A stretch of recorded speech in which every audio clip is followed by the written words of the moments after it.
Oh, crap. Seth Rollins wins the Royal Rumble. Honestly, can say I'm really surprised by this one. I thought that Braun Strowman had this one hook, line, and sinker. It was winding down in the Rumble, less people and less people. I just was really surprised. Rollins gets the win.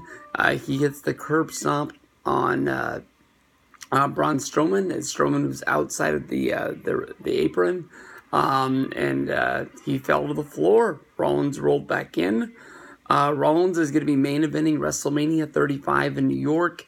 Of course, he wasn't in the main event like scheduled to be, but he's returning to where he was at WrestleMania 31 when he had the match against Brock Lesnar, as well as Roman Reigns when he won the WWE Championship for the first time.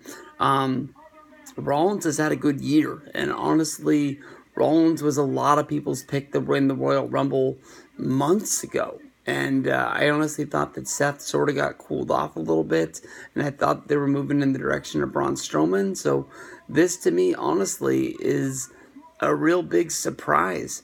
The Rumble, to me, honestly, I'm not going to say that this was the worst Rumble of all time, but it might have been one of the most average Rumbles that I've seen in a long time.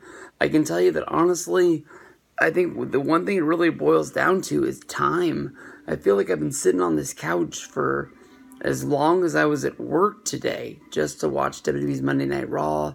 1 hour of less pay-per-view time, I think, would be a whole lot better for WWE to make it more enjoyable.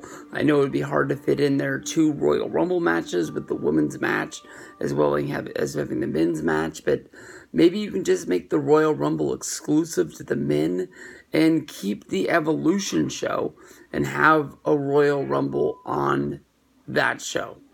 And maybe that will be something that would be pretty cool. This Rumble had really 2 surprises. Jeff Jarrett was a surprise. Kurt Angle, I guess, is as close as a surprise you can be. Pete Dunne from the UK show was on it. And, as far as that, I really can't even think of anybody coming up from NXT. No EC3, no Velveteen Dream. And that one guy that they've said is going to be coming to WWE for a while. I thought this would be one way of showing him on the show, and we didn't get any of that. So WWE's got a pretty wide roster, Raw and SmackDown, and that's basically everybody that was in it. Rey Mysterio was in there at the end. Randy Orton is probably the most forgotten about guy on there, but he ended up being in there.